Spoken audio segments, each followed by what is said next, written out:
de Cristo y de su muerte en la cruz.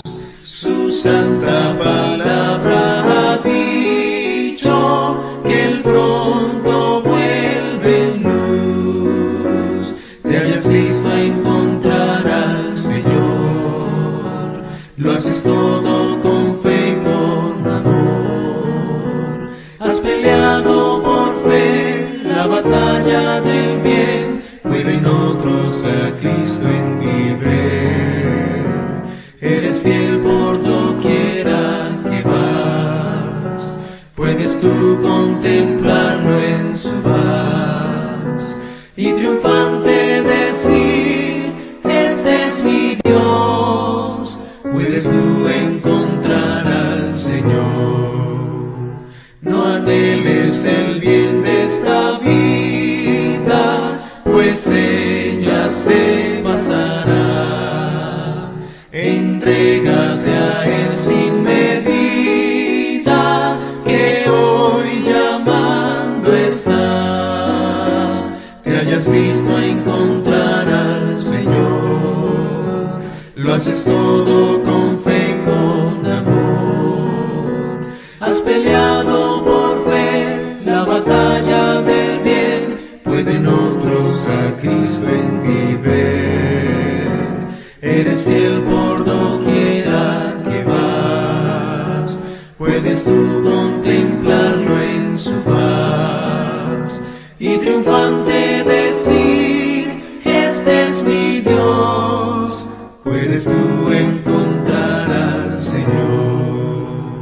No dejes que pase más tiempo sin entregarte a Jesús. Alístate, pues el Maestro muy pronto vuelve en luz. Te hayas visto a encontrar al Señor, lo haces todo con fe y con amor. Has peleado por fe la batalla del bien, pueden otros a Cristo en ti ver. Eres fiel por doquiera que vas, puedes tú contemplarlo en su faz y triunfante decir: este es mi Dios. Puedes tú encontrar al Señor.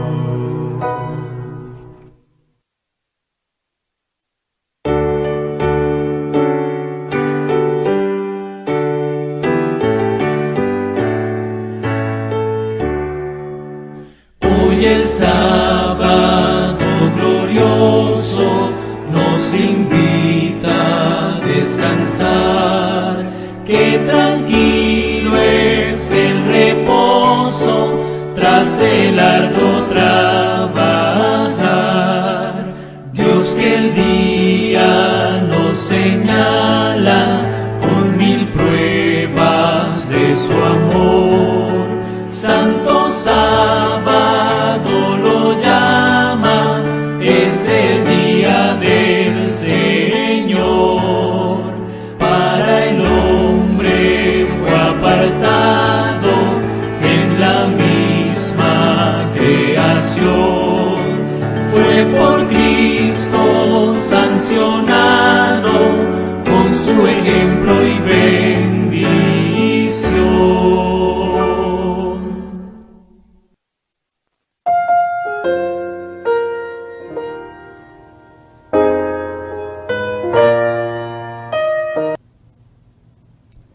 Me da mucho gusto saludarles, queridos hermanos y hermanas, en el nombre de nuestro Señor Jesucristo.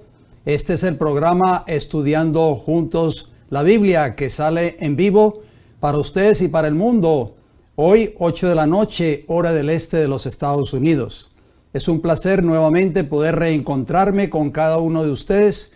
El programa de hoy es un programa muy, pero muy importante. Espero de que sea de mucha bendición para cada uno de ustedes. Recuerden que estamos saliendo en vivo en estos momentos por 3 plataformas: El Heraldo del Tercer Ángel en YouTube, en Facebook y en Rumble. Todas estas 3 plataformas bajo el mismo nombre.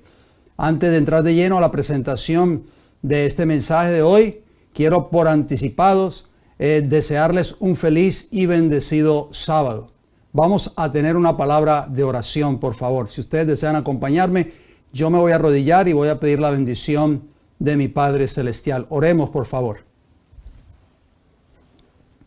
Querido Padre Celestial, en esta hora le doy gracias, Señor. Hoy día viernes, día de preparación, que nos da otra vez la oportunidad a nuestros hermanos y hermanas, amigos y amigas que están en sintonía de esta programación, estudiar juntos nuevamente su palabra.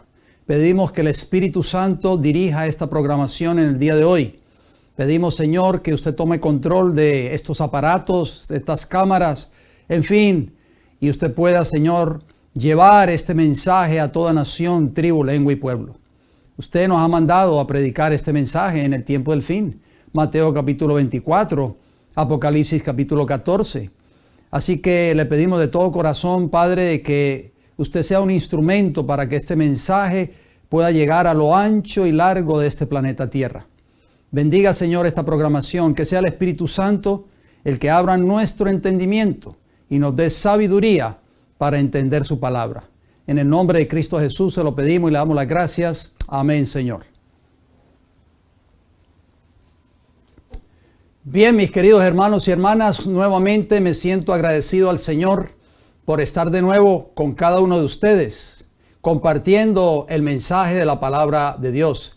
Recuerden que este es el programa Estudiando Juntos la Biblia. No se olvide de visitar nuestro canal en YouTube, El Heraldo del Tercer Ángel.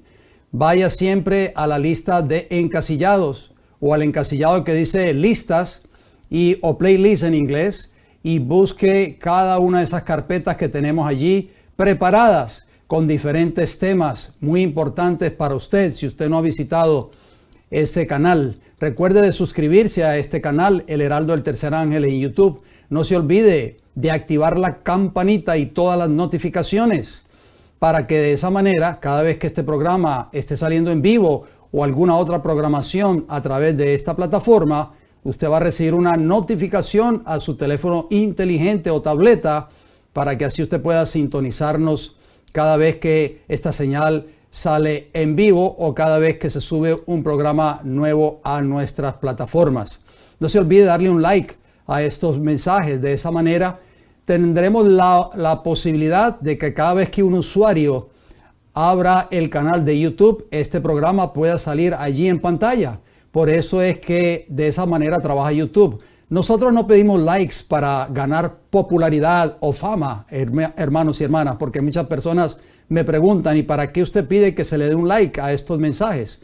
La razón por la cual YouTube, cuando ves que monitorea un video y entre más likes ese video tenga o ese programa, hay más probabilidades de que este mensaje pueda salir en primera línea cada vez que un usuario en cualquier parte del mundo abre YouTube en su computadora, teléfono inteligente o tableta. De esa manera, queridos hermanos y hermanas, el Señor va a permitir que otras personas que viven en otros países de Latinoamérica o el mundo escuchen también estos mensajes de salvación para este tiempo del fin. Así que por eso les pido su ayuda y su colaboración. Bien, vamos entonces a entrar de lleno a la presentación de este tema de hoy. Seguimos haciendo un pequeño paréntesis de la serie que hemos estado dando en programas anteriores o en semanas anteriores. No hemos terminado esa serie, solamente quise hacer un paréntesis porque hay ciertos otros mensajes que quisiera tocar y que son muy importantes y que tienen que ver con nuestra salvación, por supuesto. Bien, como ustedes ven ahí en pantalla, estoy tocando unos temas acerca de las profecías del libro de Daniel. Y hoy no es la excepción, por supuesto. Hoy voy a hablarles acerca de la profecía, o vamos a estudiar juntos, la profecía de las 2300 tardes y mañanas. De hecho, esta es la profecía de tiempo profético más larga que se encuentra en las Sagradas Escrituras. Y ustedes ven ahí en vuestras pantallas el título, la profecía de las 2300 tardes y mañanas. Y entonces hay un subtítulo en la parte de abajo. Vamos a ir contestando esa pregunta a medida que vamos a ir desarrollando este programa. Está a tiempo todavía, querido hermano y hermana que me escucha en estos momentos, de enviarle este enlace a cualquier familiar suyo. Envíale este enlace a cualquier persona que usted conoce, a cualquier persona de sus contactos. Hágalo en estos momentos para que así esa persona puedan escuchar este mensaje de hoy. Es un mensaje de suma importancia. Y recuerden de tener siempre sus libretas a la mano, sus cuadernos, para que vayan anotando cada uno de estos textos que vamos a ir leyendo ahí en pantalla o alguna cita que yo ponga allí en pantalla. Recuerden también que va a aparecer, usted va a ver varios textos que voy poniendo ahí en vuestras pantallas y que va a aparecer corchetes en medio de los textos. Recuerden que esas frases o esas palabras que están entre corchetes, yo las voy agregando a los textos para así explicar mejor el texto y así nosotros, tanto ustedes como este servidor quien les habla, los podamos entender mejor. Regresemos entonces al título de este programa de hoy, la profecía de las 2300 tardes y mañanas. Entonces, hay una pregunta en la parte de abajo que ustedes ven allí en vuestras pantallas. ¿Por qué soy adventista del séptimo día? Esa es la pregunta que vamos a ir tratando de contestar a través de este programa. ¿Por qué yo, este servidor quien les habla, soy adventista del séptimo día o profeso la fe adventista del séptimo día? Ustedes ven ahí ese compás profético. El compás profético de las 2300 tardes o mañanas, o como se le conoce la profecía de los 2300 años, que abarca un periodo desde el año 457 a.C. y termina en el año 1844 después de Cristo. Es una extraordinaria profecía. Espero que estén muy atentos. Por favor, les pido que estén atentos, que se concentren para que todos podamos gozarnos en la palabra de Dios en esta hora y entender a cabalidad esta profecía bíblica. Bien, vamos entonces a la parte introductoria. Daniel 8:14, ahí está la profecía bíblica que habla de las 2300 tardes y mañanas. Y él dijo, o sea, el ángel le dice al profeta Daniel, hasta 2300 tardes y mañanas, que es igual a hasta 2300 días, pero como una profecía bíblica, equivale a 2300 años. Hasta 2300 tardes y mañanas, luego el santuario será purificado. Vamos a tocar mucho acerca del santuario en este estudio de hoy. ¿Por qué es tan importante el tema del santuario? Usted se preguntará. En nuestro programa de la semana pasada, ustedes recordarán, estudiamos la primera porción de tiempo profético que forma parte de la profecía de las 2300 tardes y mañanas o años, que fue la profecía de las 70 semanas o 490 años. Ustedes recordarán, eso lo estudiamos en el programa de la semana pasada. Si usted nos está sintonizando tal vez, querido hermano y hermana que me escucha en esta hora por primera vez, yo le exhorto a que entre al canal El Heraldo del Tercer Ángel en YouTube, vaya al encasillado que dice listas y busque la carpeta o el archivo que dice serie Profecías de Daniel. Ahí usted va a encontrar el tema número 1 que habla de la profecía de las 70 semanas. Bueno, este periodo de tiempo, o sea, las 70 semanas, fue dado únicamente para la nación judía, tal y como lo especifica el profeta Daniel. Vamos a leerlo nuevamente. Vamos a repasar, en otras palabras, para que así entremos de lleno a la profecía de las 2300 tardes y mañanas, que parte de esa profecía de tiempo profético de Daniel 8:14 está incluida la profecía de las 70 semanas. Daniel capítulo 9, versículos 24 y 25. ¿Qué nos dice el Señor en su palabra? 70 semanas están determinadas. En hebreo esa palabra determinadas, por eso yo lo agrego ahí entre corchetes, quiere decir cortadas.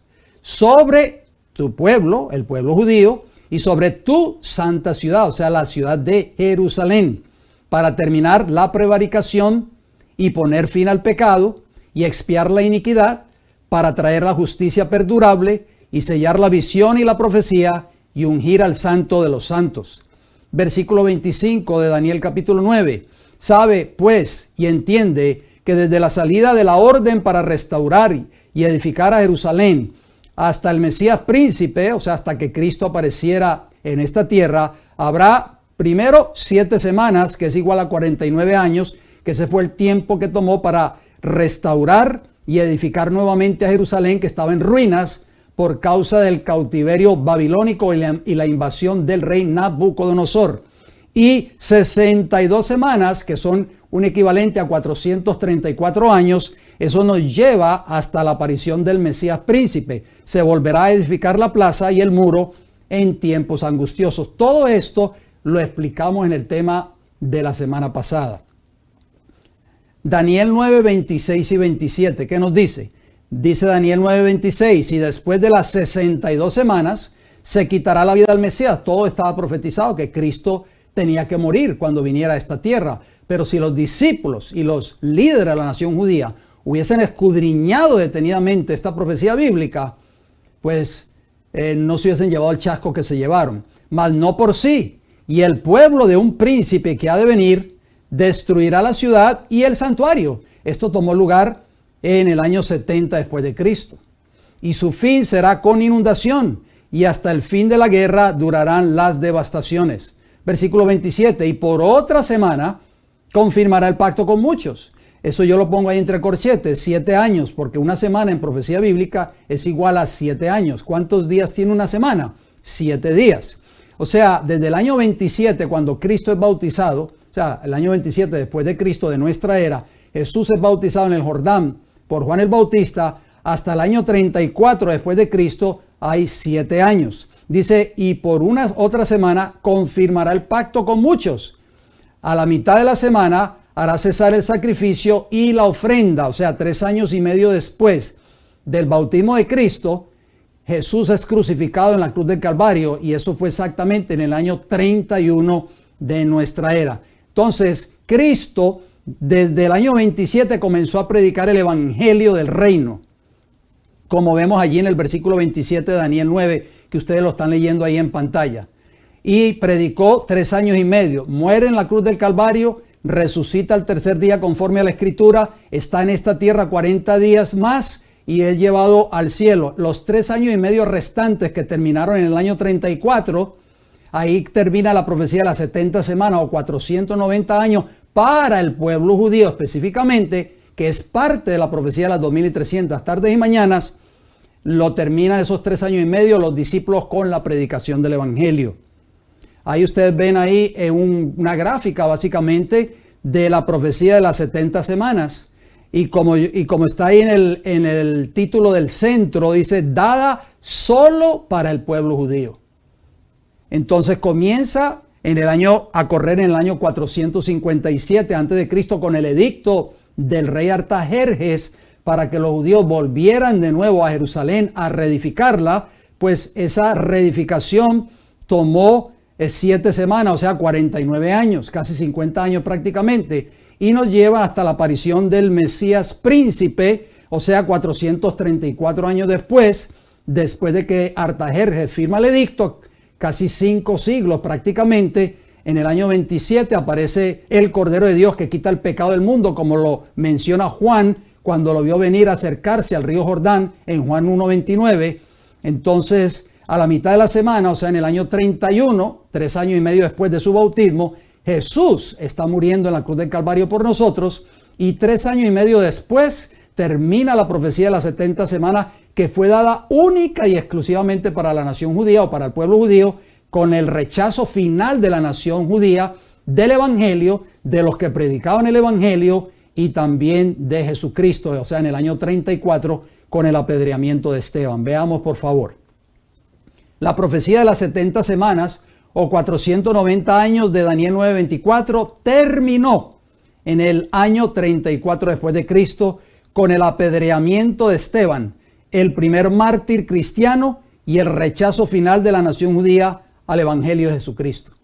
Vamos a ver qué nos dice la Escritura en Hechos 7, 59 y 60. Esto toma lugar cuando, por orden del Sanedrín judaico, los judíos apedrean a Esteban cuando les predicó el evangelio de salvación. Dice el versículo 59 de Hechos 7, y apedreaban a Esteban mientras él invocaba y decía, Señor Jesús, recibe mi espíritu. Versículo 60. Y puesto de rodillas, clamó a gran voz: Señor, no les tomes en cuenta este pecado. Y habiendo dicho esto, durmió. Fue muerto vilmente, ¿verdad? Y ahí pues prácticamente la nación judía selló su rechazamiento final como pueblo escogido de Dios en esta tierra. ¿Por qué? Porque Dios ya había profetizado en Daniel 9:24 que les iba a dar un periodo de 70 semanas, o sea, 490 años para que se arrepintieran, y sin embargo no lo hicieron. Vamos a leer Hechos de los Apóstoles, capítulo 8, versículo 1. ¿Qué dice? Y Saulo. ¿Quién es Saulo, queridos hermanos y hermanas? Nosotros sabemos quién es Saulo, el que después llegó a ser el gran apóstol Pablo, pero en ese tiempo, cuando esto toma lugar, cuando el apedreamiento de Esteban, Saulo todavía era un judío no convertido, no había conocido el evangelio. Y dice, y Saulo consentía en su muerte. Por eso yo lo agrego ahí entre corchetes, como se los dije anteriormente, o sea, la muerte de Esteban. Está hablando de que Saulo participó de la muerte de Esteban. En aquel día, ¿qué sucedió? Hubo una gran persecución contra la iglesia que estaba en Jerusalén, y todos fueron esparcidos por las tierras de Judea y de Samaria, salvo los apóstoles. Esto toma lugar en el año 34, y ahí termina prácticamente la profecía de las 70 semanas de Daniel 9:24. Vamos a ver qué escribió Elena G. de White, esta gran escritora inspirada por Dios. Escribió lo siguiente: son muchas las preciosas verdades que contiene la palabra de Dios, pero es la verdad presente lo que el rebaño necesita. Pero los temas como el santuario, oigan bien, en relación con los 2300 días, eso lo estamos estudiando en esta hora, los mandamientos de Dios y la fe de Jesús son perfectamente adecuados. ¿Para qué? Para explicar el movimiento adventista pasado y cuál es nuestra posición actual, establecer la fe de los que dudan y dar certidumbre al glorioso futuro. Primeros Escritos, extraordinaria declaración, página 63. Voy a dejar unos segundos ahí esa cita para que ustedes y yo meditemos por unos segundos. ¿Cuáles temas ella exhorta a la iglesia a que se deben estar escuchando en estos tiempos que estamos viviendo, sobre todo en estos tiempos antes del cierre de la gracia? Temas como la verdad presente, obviamente, pero temas como el santuario en relación con los 2300 días, los mandamientos de Dios y la fe de Jesús. Es triste decirlo, hermanos, y lo digo con mucho respeto, de que hay muchas personas de la fe adventista que tal vez me están escuchando en estos momentos que no conocen estos temas. Primero, porque no se preocupan por estudiarlos, y segundo, no los escuchan en sus iglesias.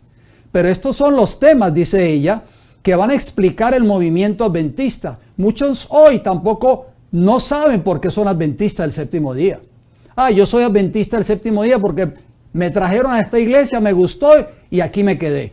No, mis queridos hermanos, esa no debe ser la razón por la cual usted debe ser adventista del séptimo día. Hay una razón importante, lo vamos a ver a través de este estudio. Por eso yo hice la pregunta al principio de este mensaje de hoy: ¿por qué yo soy adventista del séptimo día? Usted se debe hacer esa pregunta también. Si usted me está escuchando y es de la fe adventista, ¿por qué usted es adventista del séptimo día? ¿Es adventista del séptimo día simplemente porque lo llevó un compañero de trabajo usted a esa iglesia, los hermanos lo trataron muy bien, lo invitaron a almorzar después del culto y a usted le gustó y se quedó allí? No, queridos hermanos y hermanas, nosotros tenemos que estudiar.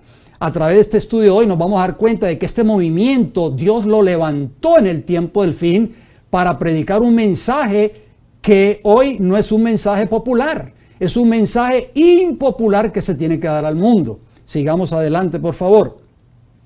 Noten lo que dice esta declaración. La misma autora, Elena G. de White, dice: el pasaje bíblico que más que ninguno había sido el fundamento y el pilar central de la fe adventista era la declaración. ¿Cuál pasaje bíblico es el fundamento de tu fe y de mi fe si somos creyentes adventistas del séptimo día? Hasta 2300 tardes y mañanas, luego el santuario será purificado. Daniel capítulo 8, versículo 14. Estas palabras habían sido familiares para todos los que creían en la próxima venida del Señor. La profecía que encerraban era repetida como el lema de su fe por miles de bocas. El conflicto de los siglos, página 461, capítulo 24, los adventistas de esa época, cuando se estaba acercando el cumplimiento de la profecía de las 2300 tardes y mañanas, todos conocían, desde el más joven hasta el más grande o el más adulto en las iglesias, todos se sabían de memoria esa profecía bíblica, la recitaban, los niños se la sabían hasta de memoria. ¿Sabes tú, querido hermano y hermana adventista del séptimo día que me escucha en estos momentos, conoces esta profecía bíblica? Pregunta, ¿qué palabras de esperanza le dijo el ángel Gabriel al profeta Daniel? Leamos por favor. Daniel capítulo 8, versículo 22. Daniel, ahora he salido para darte sabiduría y entendimiento. Qué maravillosas palabras. Eso es lo que tú y yo le tenemos que pedir al Señor en este tiempo del fin. Sabiduría y entendimiento para saber si la fe que profesamos es una fe basada en un escrito está. Si estamos parados en la firme plataforma de la verdad. Sigamos leyendo, por favor. ¿Qué palabras conmovedoras le dijo el ángel Gabriel a Daniel que haría el cuerno pequeño, representado en profecía bíblica como el poder papal? Interesante pregunta para que meditemos. Vamos a ver qué palabras conmovedoras le dijo el ángel Gabriel a Daniel concernientes a la obra que iba a ser el cuerno pequeño, o sea, el poder papal en esta tierra. Daniel capítulo 8, versículo 11, ¿qué nos dice? Aún se engrandeció contra el príncipe de los ejércitos. El príncipe de los ejércitos es Cristo, o sea, el cuerno pequeño. Está hablando de ese cuerno pequeño, representado en profecía bíblica como el poder papal. Y por él fue quitado el continuo, y el lugar de su santuario fue echado por tierra. O sea, la obra de Cristo en el santuario celestial. Todo esto tiene una repercusión para el tiempo del fin, si usted no lo sabía. Por eso yo le digo, esté atento a este mensaje de hoy. Este mensaje de hoy es importantísimo, no pierda su concentración. Dice esta profecía bíblica, no lo estoy inventando yo, está en su Biblia y está en mi Biblia. El ángel Gabriel se lo reveló al profeta Daniel y le dijo, se va a levantar un poder en esta tierra, representado por el cuerno pequeño. Ese cuerno pequeño se iba a engrandecer por encima del príncipe de los ejércitos, o sea, por encima de Cristo Jesús. Y eso es lo que está haciendo este poder político religioso en esta tierra. ¿Acaso el obispo de Roma no se le conoce en esta tierra como el supuesto representante de Cristo en esta tierra? ¿Y qué más dice la profecía bíblica que usted está leyendo ahí conmigo en Daniel 8:11? Por él, por causa de este poder del cuerno pequeño, este poder iba a quitar el continuo y iba a echar por tierra, ¿qué cosa? La verdad del santuario. Queridos hermanos y hermanas, hubo un santuario en el antiguo Israel levantado por Moisés, ustedes recordarán. Pero hay el verdadero tabernáculo, el que no fue hecho con manos de hombre, sino que está en el cielo. Allí es donde está nuestro gran sumo sacerdote oficiando en favor suyo y mío. Pero este cuerno pequeño iba a echar por tierra esa verdad también. Está profetizado en ese versículo que usted está leyendo allí en Daniel 8:11. ¿De qué forma el cuerno pequeño o el poder papal echaría por tierra el santuario y aquel que ministra allí? Vayamos meditando en estas preguntas, queridos hermanos y hermanas. Por favor, comparta este mensaje que es de vida o muerte con personas que usted conoce, hermanos de la iglesia en la cual usted se congrega. Comparta este mensaje, todavía tiene tiempo de enviar este enlace. Ahora estamos empezando este mensaje de hoy. Repito la pregunta para que meditemos en ella, por favor.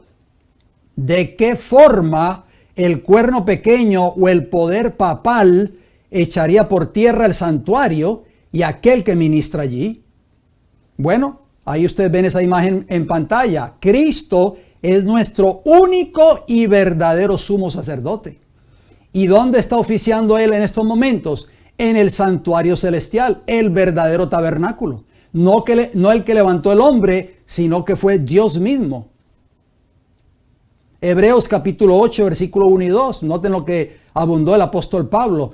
Leamos juntos, por favor. Hebreos 8:1 dice, ahora bien, el punto principal de lo que venimos diciendo es que tenemos tal sumo sacerdote No se le olvide esa palabra, sumo sacerdote. Por eso yo la subrayo.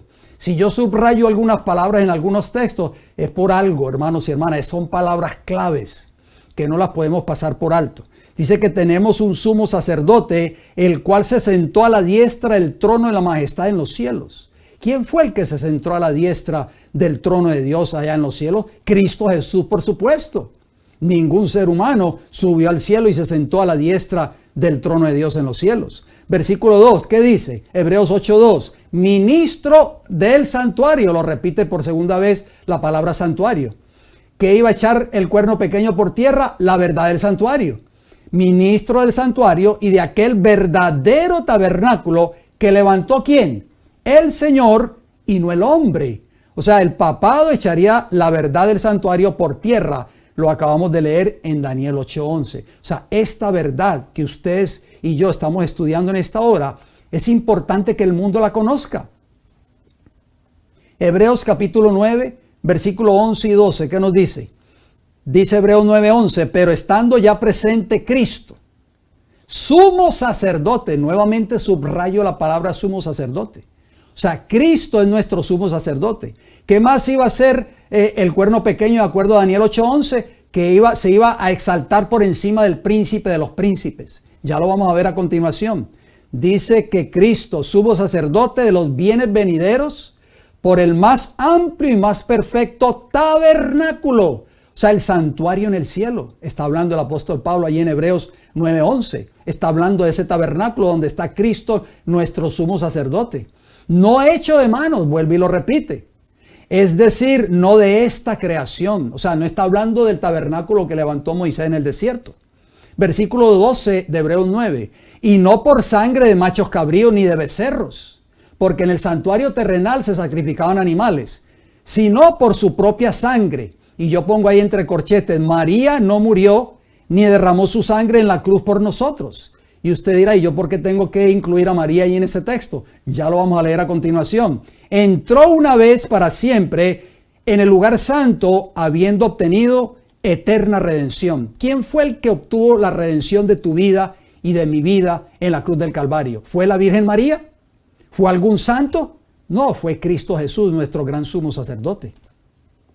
Hebreos capítulo 9, versículo 24, ¿qué nos dice? Porque no entró Cristo en el santuario, vuelve y repite la palabra santuario, no se olviden, esa palabra es latente, porque así lo decía el profeta Daniel, que el cuerno pequeño iba a echar por tierra la verdad del santuario, porque no entró Cristo en el santuario hecho de mano, figura del verdadero, sino ¿dónde? En el cielo mismo, para presentarse ahora por nosotros ante Dios. Entonces yo agrego ahí entre corchetes, pero Roma Papal le enseña que María también es mediadora.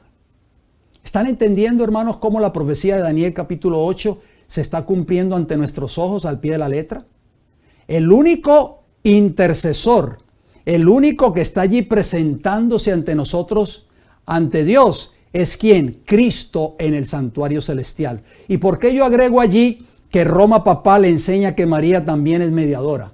Vamos a leerlo. Ahí ustedes ven la portada del Catecismo de la Iglesia Católica Romana, editado por Juan Pablo II. Esto fue una edición que cuando este obispo de Roma estaba oficiando como papa allí en el Vaticano, pues él editó este nuevo catecismo de la Iglesia Católica. Veamos a ver qué dice parte de este catecismo en relación a María. Dice, en efecto, con su asunción a los cielos, o sea, de María está hablando, no abandonó su misión que salvadora, número 1, sino que continúa procurándonos con su múltiple intercesión, número 2, los dones de la salvación eterna. Voy a parar un momentito, dejemos la nota ahí en pantalla. ¿Dónde dice en la Biblia? Yo quisiera que alguna de las personas que están viendo este programa y tal vez a alguien de la fe católica me manden un mensaje de texto o nos manden un correo electrónico donde enseña la Biblia o donde muestra la Biblia de que María subió al cielo sin ver la muerte.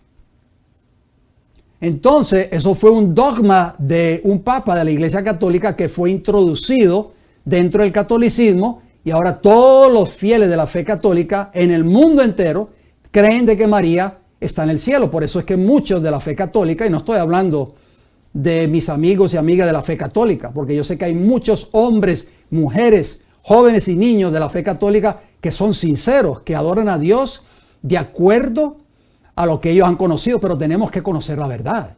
Y la verdad se encuentra en la palabra del Señor, queridos hermanos y hermanas. Santifícalos en tu verdad. Tu palabra es verdad, dice Juan 17:17. Y Jesús en Juan 8:32 dijo, y conoceréis la verdad. O sea, conoceréis mi palabra y la verdad os libertará, os hará libres. Tenemos que ser liberados de todas esas falsas enseñanzas que tristemente nos inculcaron cuando éramos niños, tal vez. Tal vez vinieron de nuestros padres, de nuestros abuelos o de nuestros líderes religiosos a la iglesia o a la parroquia donde nosotros asistíamos, si es que antes profesábamos la fe católica.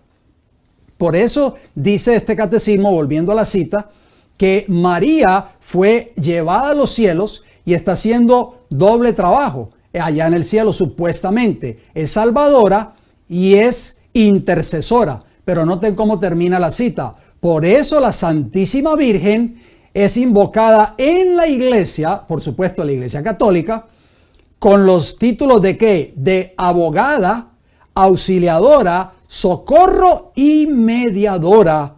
Catecismo de la Iglesia Católica número 969, la página 227. ¿Qué les parece a ustedes? ¿Está de acuerdo esta declaración de este catecismo con lo que dice la Biblia? Vamos a leerlo, vamos a dejarnos llevar por un escrito está. Por eso Jesús dijo, y conoceréis la verdad, y la verdad os hará libres. Bueno, Hechos 4:12, solo en quien encontramos salvación, y en ningún otro, oigan bien, por eso yo lo subrayo, no hay otro fuera de Jesús, en ningún otro hay salvación. O sea, se está refiriendo a Cristo, porque no hay otro nombre bajo el cielo dado a los hombres en que podamos ser salvos. En otras palabras, ¿qué dice la Biblia? Comparemos, por favor, pongamos la balanza. La Biblia dice que no hay otro nombre debajo de la tierra que haya sido dado a los hombres en quien ustedes y yo podamos ser salvos. Solo ese nombre se llama Cristo Jesús. ¿Y qué dice Roma papal? No, la Virgen María también es salvadora, es nuestra salvadora. Bueno, entonces ¿a quién le vamos a creer? ¿Lo que dice la palabra de Dios o lo que dice el catecismo de la Iglesia Católica? Hebreos 7:25, ¿qué nos dice? Por lo cual puede también salvar perpetuamente. Está hablando Cristo, no la Virgen María, porque la Virgen no es salvadora. Ella no murió por ustedes ni por mí en la cruz del Calvario. Por lo cual puede también salvar perpetuamente a los que por Él, o sea, por Cristo, por Él, no por ella, por Él se acercan a Dios. Fíjense que ese Él es masculino, no es femenino. No dice por ella, dice por Él se acercan a Dios. O sea, nosotros a través de Cristo podemos acercarnos a Dios, como dice Juan 14:6. Yo soy el camino, la verdad y la vida. Nadie viene al Padre sino por mí. Entonces, ¿cómo termina Hebreos 7:25? Viviendo siempre, ¿para qué? Para interceder por ellos. ¿Qué decía el catecismo de la Iglesia Católica? Que también María es intercesora. Dice, con su múltiple intercesión.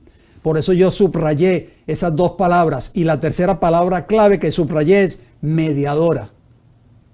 Estamos viendo lo que dice la palabra del Señor, ¿verdad, queridos hermanos y hermanas? ¿Qué dice 1 Juan 2:1? Hijitos míos, estas cosas os escribo para que no pequéis. Y si alguno hubiere pecado, abogado, esa palabra en griego, GR, esa abreviación para griego, yo la busqué en el original en griego, la palabra abogado, como aparece en nuestras Biblias, y es paracletos. Y paracletos significa intercesor. Entonces tenemos un intercesor en el cielo, no una intercesora. Un intercesor tenemos para con el Padre. ¿Quién, queridos hermanos y hermanas? Díganme por favor, a Jesucristo el justo. O sea, la palabra de Dios es clara. Estos textos que yo le estoy citando, hasta un niño los puede entender. Primera de Timoteo 2:5, el apóstol Pablo entendió esta verdad que usted y yo estamos estudiando en esta hora. Primera de Timoteo 2:5 nos dice, porque hay un solo Dios y un solo mediador. ¿Cuántos mediadores hay? ¿Uno o dos? La Biblia dice que hay uno solo. Pero el catecismo católico decía que María también es mediadora. Pero la Biblia dice que hay un solo mediador entre Dios y los hombres. ¿Cómo se llama? Jesucristo hombre. La palabra de Dios echa por tierra las mentiras del catecismo de la Iglesia Católica. Por eso es que tenemos que escudriñar las Escrituras, queridos hermanos y hermanas. Por eso Jesús dijo, y conoceréis la verdad. Cuando ustedes conozcan la verdad, que es mi palabra, ustedes van a ser libres de todas estas falsas enseñanzas que nos fueron inculcadas, tal vez por la ignorancia de nuestros padres, nuestros abuelos, nuestros bisabuelos, porque ellos también fueron enseñados de la misma manera. A Juan en la isla de Patmos se le muestra el verdadero santuario en el cielo. Leamos, por favor. Apocalipsis capítulo 11, versículo 19, ¿qué nos dice? Y el templo de Dios fue abierto en el cielo. ¿Dónde fue abierto? En el cielo. Allá está el verdadero tabernáculo, queridos hermanos y hermanas. Allá está el verdadero santuario, hecho por Dios, no hecho por mano de hombre. Fue abierto en el cielo. ¿Y qué ve Juan? Y el arca de su pacto se veía en el templo. ¿Qué vio Juan, queridos hermanos y hermanas? Vio el arca del pacto. Allá está la verdadera arca del pacto. Y hubo relámpagos, voces, truenos, un terremoto y grande granizo. Entonces, para que nosotros tengamos una idea de ese santuario que hay en el cielo, pues vamos a leer este texto. Hechos capítulo 7, versículo 44. ¿Por qué? Porque Juan ve allí en el libro de Apocalipsis, o escribiendo el Apocalipsis en la isla de Patmos, él ve el cielo abierto y ve, ¿qué cosa? El templo de Dios en el cielo. Y el arca de su pacto allí en el templo. ¿Y dónde se encontraba el arca del pacto en el santuario terrenal? Ya lo vamos a ver a continuación. Leamos primero Hechos 7:44.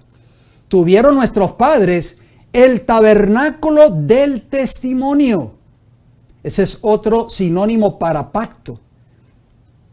Ahí yo lo pongo entre corchetes, pacto, de acuerdo a Hebreos 9, 3 y 4.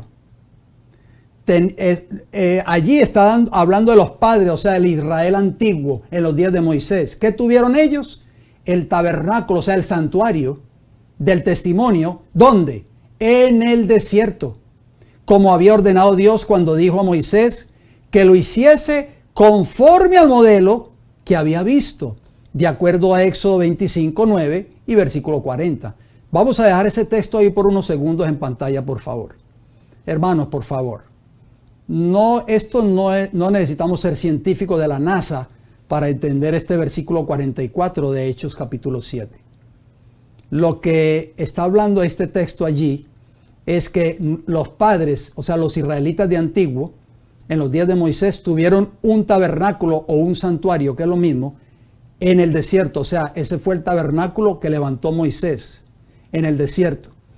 Y se le conoce el tabernáculo del testimonio porque al arca, donde se encontraba la ley de Dios, allí se encontraba el testimonio de Dios para su pueblo. Por eso se le conocía como el arca del pacto o el arca del testimonio. Entonces, dice que ese santuario fue levantado por Moisés y Moisés lo hizo conforme ¿a qué? Al modelo que había visto. Entonces, ¿qué modelo le mostró Dios a Moisés allí en el monte, queridos hermanos y hermanas? El original, el que hay en el cielo, queridos hermanos y hermanas. Ya estamos viendo que Juan vio en ese santuario y ve otros objetos más, que eso será un tema de estudio en otra oportunidad. Ve el arca del pacto. ¿Y había un arca del pacto en el santuario terrenal? ¿Sí o no? Por supuesto que sí. Ahí ustedes ven una imagen para que nosotros refresquemos nuestras mentes con el santuario terrenal. Estaba la puerta de acceso que daba al patio, por supuesto, pero el santuario en sí, en el primer departamento, que era el lugar santo, se encontraban 3 muebles. Estaba la mesa de los panes de la proposición, estaba la lámpara de 7 brazos y estaba enfrente del velo que dividía el lugar santo del Santísimo, se encontraba el altar del incienso. Cuando usted pasaba al segundo departamento, usted encontraba solamente un objeto allí, el arca del testimonio o el arca del pacto. ¿Y qué representaba esa arca del pacto? Sobre esa tapa, la tapa que cubría el arca, se le conocía como el propiciatorio. Y sobre ese propiciatorio habían 2 querubines con las alas extendidas, tallados en oro puro. Y en medio de esos 2 querubines se manifestaba la presencia visible de Jehová. Dentro de esa arca se encontraba la ley moral de Dios, sus 10 mandamientos. ¿Y qué vio Juan allí en el libro de Apocalipsis capítulo 11, que lo acabamos de leer? Vio esa arca del pacto, pero la original en el cielo, queridos hermanos y hermanas. Veamos a ver por qué yo traigo a colación el emperador Augusto con las vestimentas de Pontífice Máximo. Mire qué interesante esto. En la antigua Roma, de una nota de una enciclopedia que se llama wikipedia.com, dice que en la antigua Roma el título de Pontífice Máximo, en latín Pontifex Maximus, se otorgaba al principal sacerdote del colegio de pontífices y era el cargo más honorable en la religión romana. En los inicios de la República Romana, el título tenía influencia meramente religiosa, pero fue ganando poder en el ámbito político hasta la época de Augusto. O sea, los césares de Roma adoptaron ese título de Pontifex Maximus, o sea, sumo pontífice o pontífice máximo, cuando el emperador lo asoció a la dignidad imperial. O sea, los césares de Roma terminaron llamándose a sí mismos como Pontifex Maximus, o sea, pontífice máximo. El término Pontifex significa literalmente constructor de puentes y Maximus significa literalmente el máximo, o sea, lo más grande en esta tierra. Esto podría significar constructor de puentes entre los dioses y los hombres. Wikipedia.com, ¿qué les parece a ustedes? ¿Acaso el obispo de Roma no se le reconoce con el título del representante de Cristo en esta tierra entre Dios y el hombre? Bueno, ahí usted ve un libro de portada. Portada del libro Pontifex Maximus, o Sumo Pontífice, refiriéndose ¿a quién? Al Papa Juan Pablo II. O sea, Roma adoptó todos estos títulos de la Roma papal, adoptó todos estos títulos de la Roma pagana. ¿Y quién es nuestro gran sumo sacerdote, queridos hermanos y hermanas? No lo leímos en el libro de Hebreos, Cristo Jesús. Pero, ¿qué decía la profecía de Daniel capítulo 8 hablando del cuerno pequeño que iba a echar por tierra la verdad del santuario? ¿Está entendiendo usted ahora que esta profecía se aplica exactamente en Roma papal? Ahí ustedes ven otra portada de este libro, portada del libro Pontifex Maximus, una corta historia de los papas por Christopher Lascelles. ¿Cómo se llaman los papas entonces? Pontifex Maximus, o sea, sumo pontífice. Ahí ustedes ven una portada de Asiprensa. Esta es una portada de internet de una agencia o de servicios católicos en internet. ¿Y cómo está y cómo aparece ese encabezado de noticia que tomó lugar cuando Benedicto XVI pues renunció como obispo de Roma? Ustedes recordarán. ¿Qué dice el encabezado? Dice: un día como hoy, hace 6 años, Benedicto XVI se despidió como sumo pontífice. ¿Quién es nuestro sumo sacerdote en el cielo? Es Cristo Jesús. Pero Roma se ha atribuido, los papas de Roma se han atribuido ese título para ellos.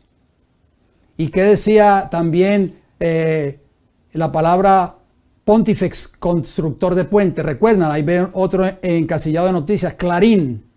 Dice: el Papa Francisco y la construcción de puentes. Con sus viajes a Emiratos Árabes y Marruecos, profundizó el diálogo entre la Iglesia Católica y los musulmanes, cumpliéndose la profecía bíblica de Daniel ante nuestros ojos. ¿Qué más intentaría hacer el cuerno pequeño durante su supremacía en la tierra? Daniel capítulo 8, versículo 11 y 12. Aún se engrandeció contra el príncipe de los ejércitos. O sea, el cuerno pequeño se engrandece en esta tierra contra Cristo y su obra en el cielo, como lo estamos viendo en estas vistas que hemos pasado anteriormente. Y por él fue quitado el continuo y el lugar de su santuario fue echado por tierra. El verdadero tabernáculo que está en el cielo, como lo acabamos de ver en el libro de Hebreos y en el libro de Apocalipsis. Y versículo 12 de Daniel 8 nos dice: y a causa de la prevaricación esa palabra prevaricación yo la resalto, le fue entregado el ejército junto con el continuo y echó por tierra la verdad e hizo cuanto quiso y prosperó. De la única manera que el poder papal podía prosperar en esta tierra era echando por tierra la verdad, o sea, la verdad de la palabra de Dios. ¿Qué significa esa palabra prevaricación? Bueno, la palabra en hebreo para prevaricación de Daniel 8:12 es pesha.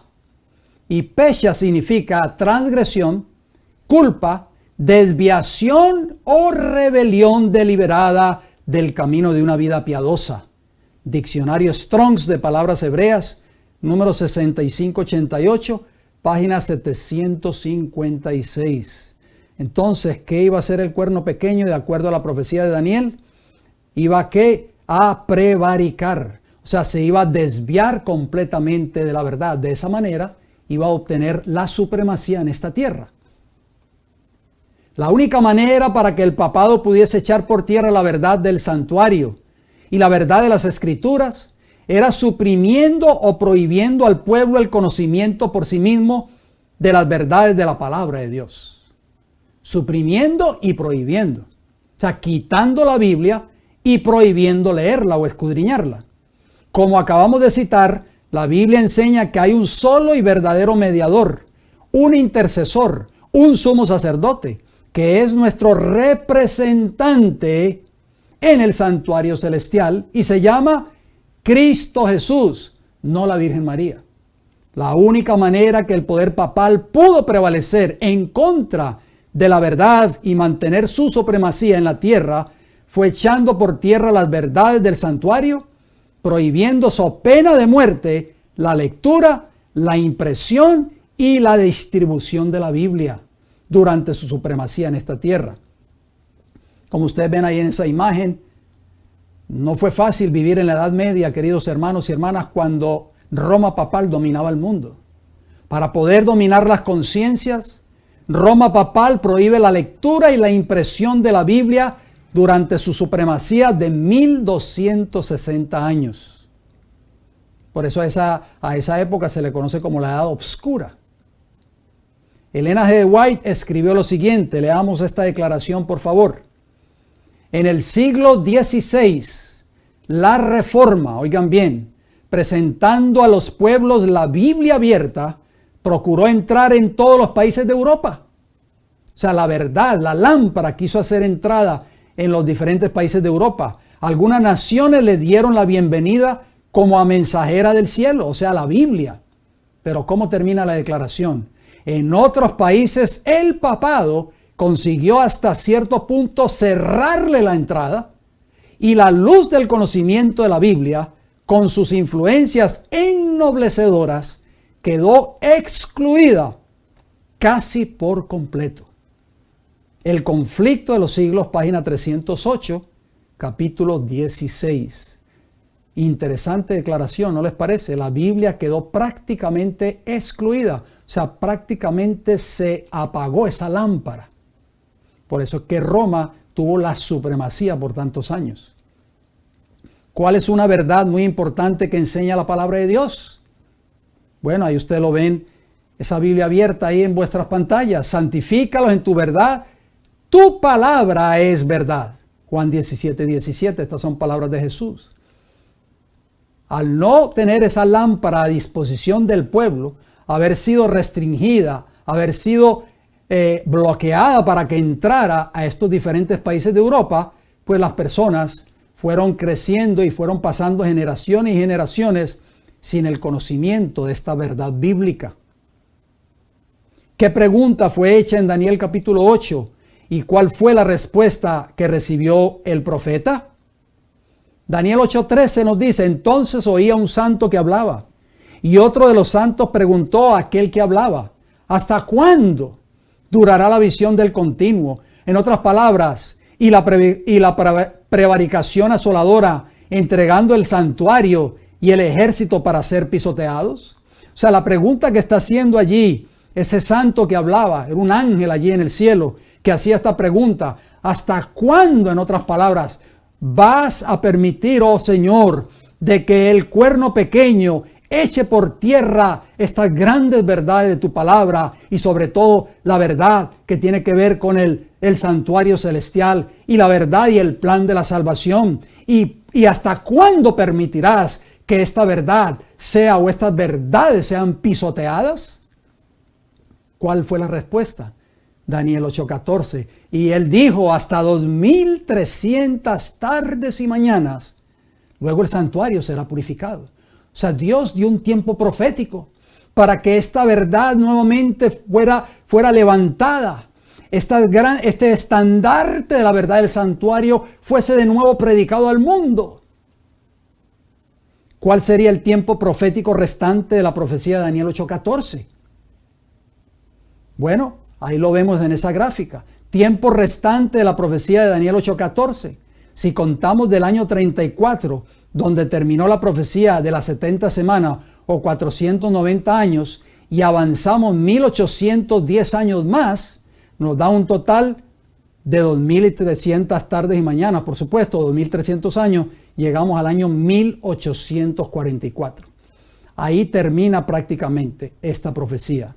70 semanas o 490 años dados a los judíos, más 1810 años más, nos llevan al final de la profecía de Daniel 8:14, año 1844. Desde el año 457 a.C.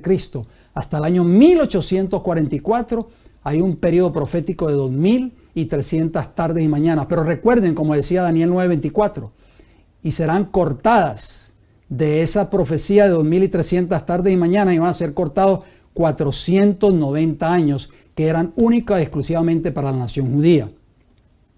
Ahí volvemos a poner el compás para que ustedes tengan una idea. Esa extraordinaria profecía que comenzó con el edicto de Artajerjes en el año 457 a.C. y nos llevan hasta el año 1844 después de Cristo. O sea, hasta nuestra era. Ahí abarca el periodo de los 2300 años. Bueno, Satanás usaría el poder del cuerno pequeño, el poder papal, para contrarrestar la obra que Dios haría en la tierra.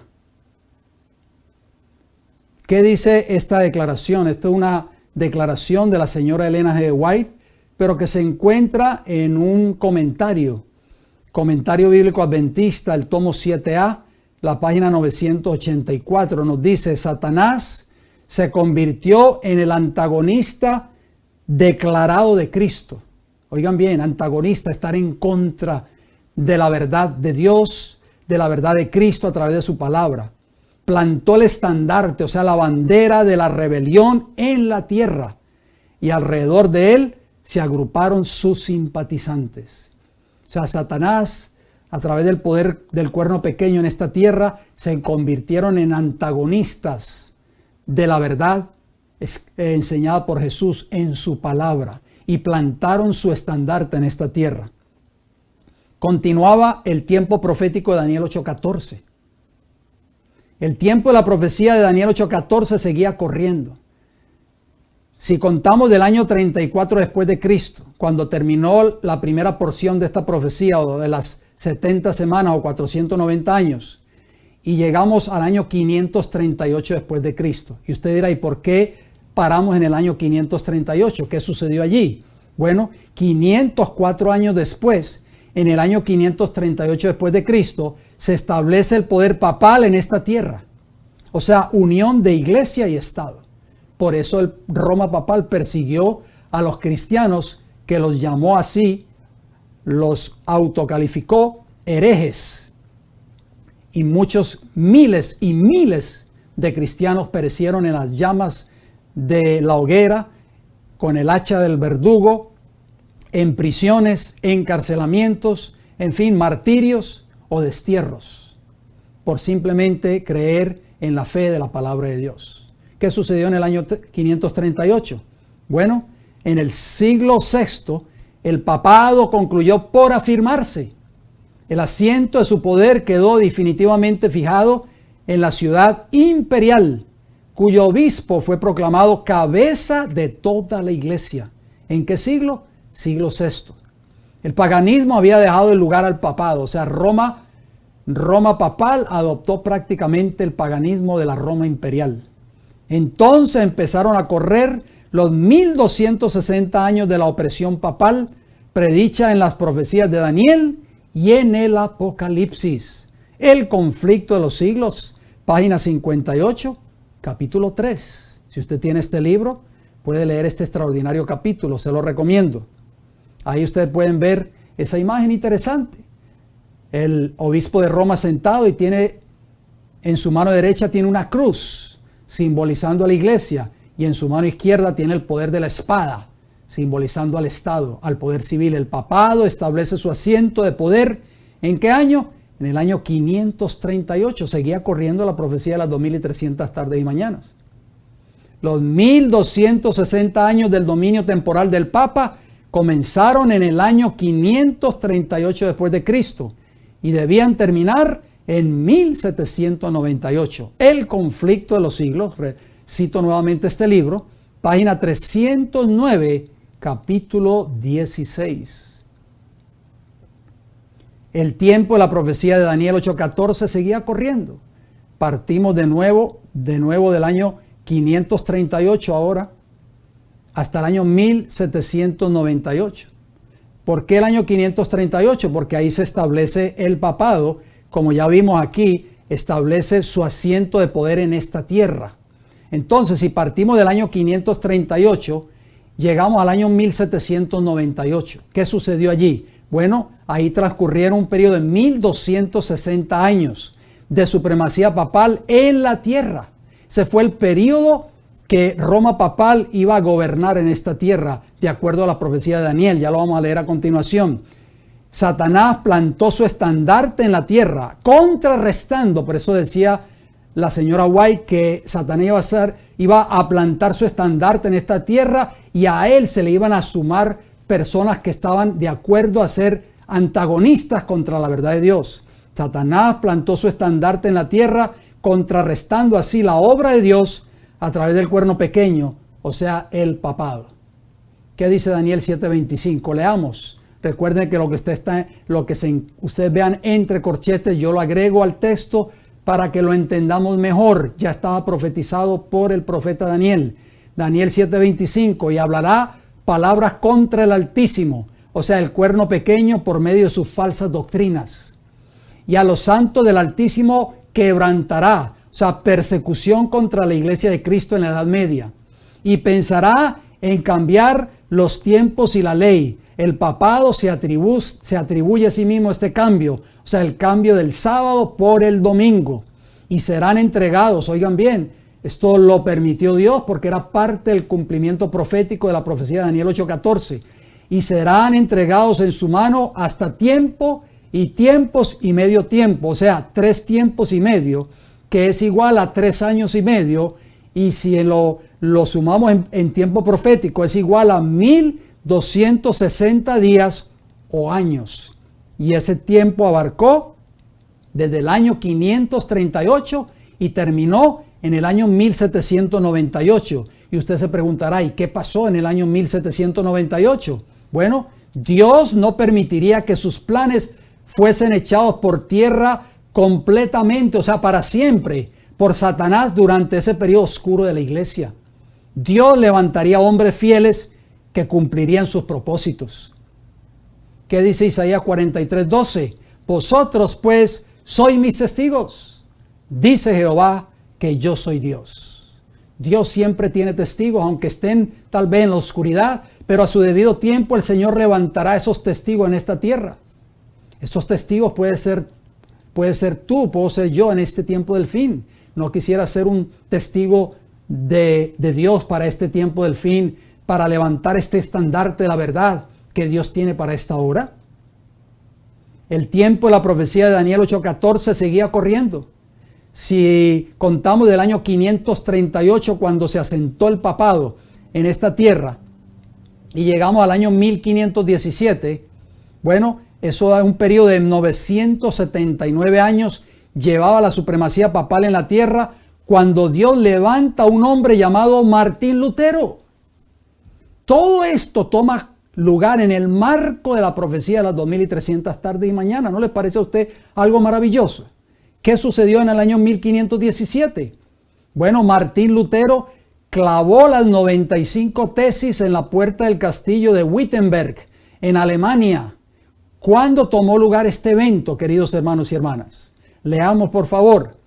El 31 de octubre de 1517, y yo pongo ahí entre corchetes, seguía corriendo la profecía de las 2300 tardes y mañanas. Martín Lutero surge en la plataforma profética y clava las 95 tesis en la puerta de la iglesia del castillo de Wittenberg, en Alemania, donde Lutero declara públicamente, a través de esas 95 tesis, por supuesto, una de las tantas falsas enseñanzas promovidas por Roma, las indulgencias. Y usted se preguntará, ¿y qué eran las indulgencias en esos tiempos? Bueno, eran documentos que vendía Roma para obtener las personas el perdón de los pecados, supuestamente, que rechazaban, por supuesto, la verdad bíblica de la salvación por la fe. El 31 de octubre del año 2017 se cumplió el 500 aniversario de ese gran evento. Entonces, ¿cuál fue una de las protestas de Martín Lutero, este gran reformador allí en Alemania? Era que Roma papal estaba echando por tierra la verdad. Y tal como lo había profetizado el profeta Daniel, valga la redundancia, en Daniel capítulo 8, versículo 11 en adelante, que iba a echar por tierra la verdad y también la verdad del santuario. Entonces, una de las falsas enseñanzas que estaba promoviendo Roma en ese entonces, en los días de Lutero, era que las indulgencias, por eso en el año 1517, el Señor levanta a este hombre, a esta luz allí en Alemania. ¿Qué sucedió 500 años después de que Martín Lutero clavara sus 95 tesis en Wittenberg? Miren lo que sucedió, queridos hermanos y hermanas. Esto es triste. Ahí ustedes ven una carta, esto es la página oficial del Vaticano. Yo sé que no está en letras muy grandes, pero voy a tratar de leer el encabezado. Dice: Declaración conjunta de la Federación Luterana Mundial y el Pontificio Consejo para la promoción de la unidad de los cristianos al finalizar el 31 de octubre de 2017, el año de conmemoración común de la Reforma. Y miren qué interesante, queridos hermanos. Hubo una separación entre la iglesia luterana de los días de Martín Lutero y la iglesia de Roma. Pero noten lo que dice este comunicado. Voy a leer solamente el primer párrafo. El 31 de octubre de 2017, último día del año de conmemoración ecuménica común de la Reforma. Estamos muy agradecidos por los dones espirituales y teológicos recibidos a través de la Reforma. Yo me hago una pregunta: si Roma papal se encargó de perseguir a los reformadores y a tildarlos de herejes, y aquí este encabezado que viene del Vaticano dice que estamos muy agradecidos por los dones espirituales y teológicos que hemos recibido a través de la Reforma. Eso es mentira, por supuesto, porque Roma papal rechazó completamente la Reforma en los días de la Edad Media y en los días de su supremacía de 1260 años. Sigue diciendo: conmemoración que compartimos juntos y con nuestros asociados ecuménicos del mundo entero. Asimismo, pedimos perdón. Oigan bien, Roma reconoce, pedimos perdón por nuestros fracasos, las formas en que los cristianos han herido el cuerpo del Señor, refiriéndose a la Iglesia Católica, por supuesto, y se han ofendido unos a otros durante los 500 años transcurridos desde el inicio de la Reforma hasta hoy. No, los que persiguieron a los cristianos verdaderos fue la iglesia de Roma, el cuerno pequeño, como decía Daniel 7:25. Ahí ustedes ven otro encabezado de noticias, Vatican News, o sea, noticias vaticanas.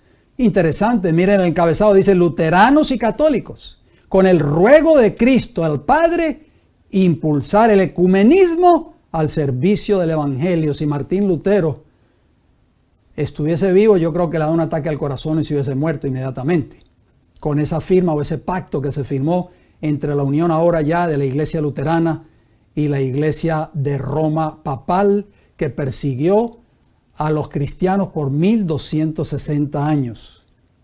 Significa que después de este evento ecuménico el papado dio fin a las indulgencias.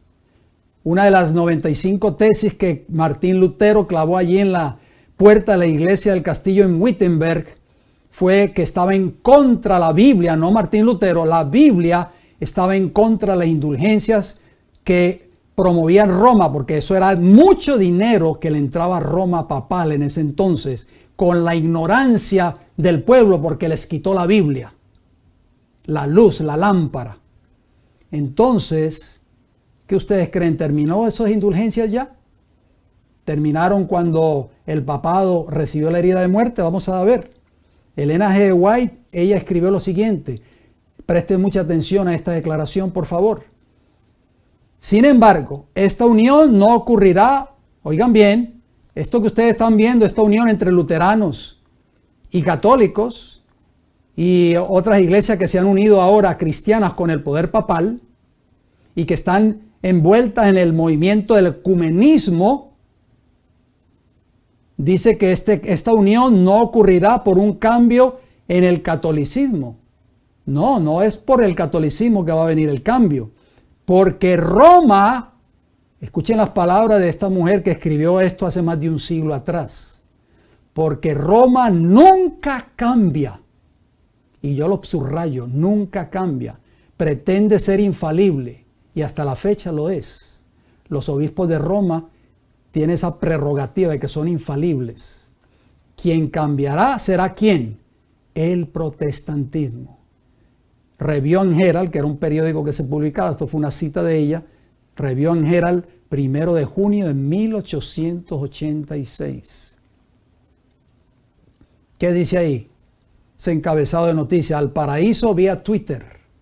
El Papa otorgará indulgencias a sus seguidores en las redes. ¿Cambió Roma, queridos hermanos y hermanas, después de que Martín Lutero clavó las 95 tesis en la iglesia de Wittenberg, allí en Alemania?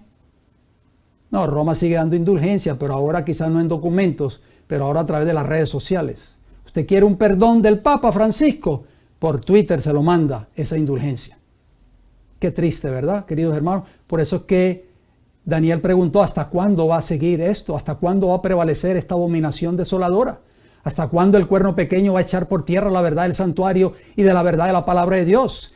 Y Daniel recibió la respuesta: hasta 2300 tardes y mañanas, Daniel. Es un periodo que Jehová le ha dado a este poder papal en esta tierra, y levantará al final de este periodo profético un pueblo que levantará este estandarte. El tiempo de la profecía de Daniel 8:14 continuaba corriendo.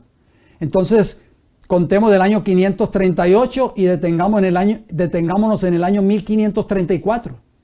¿Y por qué me detengo en ese año? Bueno, 996 años iban de supremacía papal en la tierra, y 17 años después que Martín Lutero clavara las 95 tesis en Wittenberg, oigan bien, Satanás se levanta de nuevo para contrarrestar la obra de Martín Lutero y la reforma protestante. Por supuesto, Satanás estaba detrás de todo eso, pero el plan macabro que lo pone en acción es el cuerno pequeño, o sea, el poder papal en esta tierra. ¿Qué sucedió?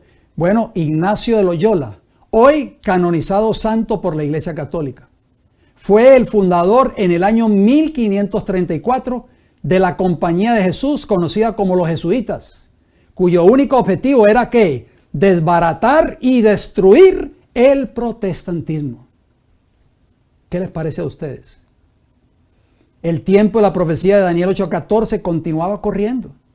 Si vamos comenzamos en el año 538, yo siempre pongo ese año porque fue el año que el obispo de Roma o el papado tomó el poder en esta tierra, el asiento de su poder, iglesia de Estado juntos. Y avanzamos hasta el año 1620. Después de 1082 años de supremacía papal, un grupo de peregrinos perseguidos llegan a playas de Norteamérica. ¿En qué año, queridos hermanos y hermanas? Si usted conoce un poquito de historia, eso lo aprendemos cuando vamos a la escuela allí en high school o en escuela superior en este país, escuela historia de Estados Unidos, año 1620. ¿Qué ocurrió en ese año? Bueno, la embarcación Mayflower, o sea, Flor de Mayo, zarpó de Inglaterra en el año 1620, en plena supremacía papal, porque no había terminado el periodo de supremacía papal, porque terminó en 1798. Los 1260 años de Daniel 7:25. Llegaron estos peregrinos a tierra inhabitada. Recuerdan, esto todo está en la historia de Norteamérica, si ustedes no lo sabían. La nave que partió de Inglaterra en septiembre de 1960, con 102 pasajeros, muchos de los cuales eran peregrinos protestantes que huían de la persecución religiosa en Europa, se convirtió en un símbolo de la cultura y de la identidad de esta nación, o sea, de Estados Unidos. Salieron de Plymouth, desde el muelle de Sutton Harbor, el 6 de septiembre, y consiguieron arribar a playas de Norteamérica el 11 de noviembre de 1620.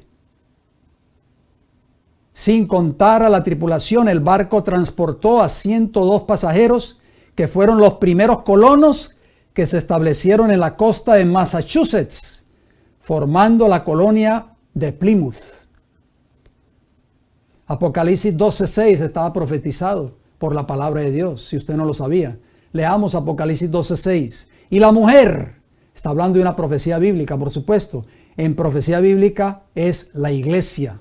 Huyó ¿a dónde? Al desierto, o sea, de la persecución papal en Europa a una tierra deshabitada o desierta, donde tiene lugar preparado por Dios.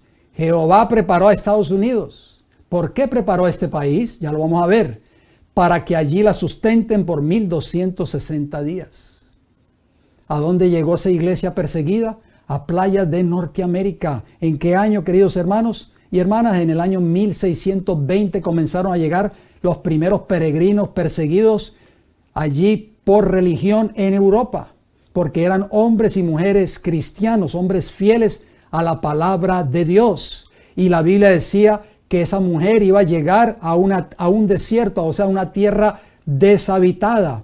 Y Dios la iba a sostener, la iba a proteger a esa iglesia en este país de Norteamérica. Cuando los primeros peregrinos pisaron playas de Norteamérica, queridos hermanos y hermanas, esta tierra era prácticamente un desierto. Era una tierra deshabitada completamente, tal y como dice la profecía de Apocalipsis 12:6 que acabamos de leer. El tiempo de la profecía de Daniel 8:14 continuaba corriendo. Ahora llegamos desde el año 538 al año 1798. ¿Qué sucede allí? Terminan los 1260 años de supremacía papal o los 3 tiempos y medio de Daniel 7:25. Dios pone fin al largo periodo de la tiranía de Roma papal en esta tierra. ¿Qué sucedió en 1798? Usted se preguntará. Bueno, ¿qué le sucedió al poder papal después de los 1260 años de su supremacía en Europa? Leamos, por favor. Apocalipsis 13:3. También estaba profetizado en el libro de Apocalipsis. Vi una de sus cabezas como herida de muerte. O sea, una de esas cabezas representada por esa bestia que sube del mar es herida de muerte. Vamos a ver qué sucedió. En el año 1798, o sea, al final del gran periodo profético de Daniel 7:25, el general Berthier del ejército francés lleva prisionero al Papa de Roma, en otras palabras, en 1798. O sea, el poder de la espada, el poder del Estado, llevó prisionero al obispo de Roma en ese entonces. Vamos a citar un libro muy interesante. Ustedes ven ahí la portada de ese libro, está en inglés, nunca ha sido traducido al español. Portada del libro El debilitamiento y la caída de la iglesia romana, escrito por Malachi Martin, que fue el autor que escribió Las llaves de esta sangre, que tal vez ustedes han escuchado de ese libro también. Noten lo que este hombre escribió en este libro. Tal vez desconocía esta profecía que estamos estudiando en esta hora.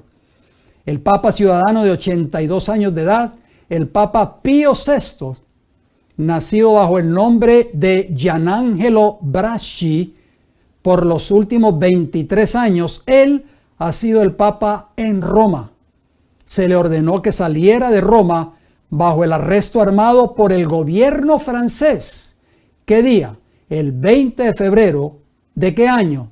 De 1798 se cumplió al pie de la letra la profecía o el periodo profético de Daniel 7:25, permitiéndosele traer 2 asistentes y un doctor pero no comida, no dinero, no ropas adicionales. Dicho sea de paso, este obispo de Roma, Pío VI, murió en el exilio, allí en Francia. El debilitamiento y la caída de la Iglesia romana, página 228. Apocalipsis 13:10. Estaba profetizado, todo esto estaba profetizado, queridos hermanos y hermanas. Por eso es que Satanás no quiere que ustedes y yo estudiemos la palabra de Dios. ¿Qué dice Apocalipsis 13:10? Y yo agrego ahí muchas palabras en corchetes para que ustedes entiendan mejor el texto. Si alguno lleva en cautividad, el papado mantuvo cautivo al mundo por 1260 años de supremacía. Va en cautividad. Se cumplieron estas palabras en 1798. El papado fue llevado cautivo, o sea, el obispo de Roma, por el gobierno francés. Si alguno mata a espada, o sea, 1260 años de persecución y muerte en contra de la iglesia por parte del poder papal, porque Roma papal durante ese periodo de 1260 años tenía el poder del Estado y el poder de la iglesia a la misma vez. O sea, era un poder político religioso. A espada debe ser muerto.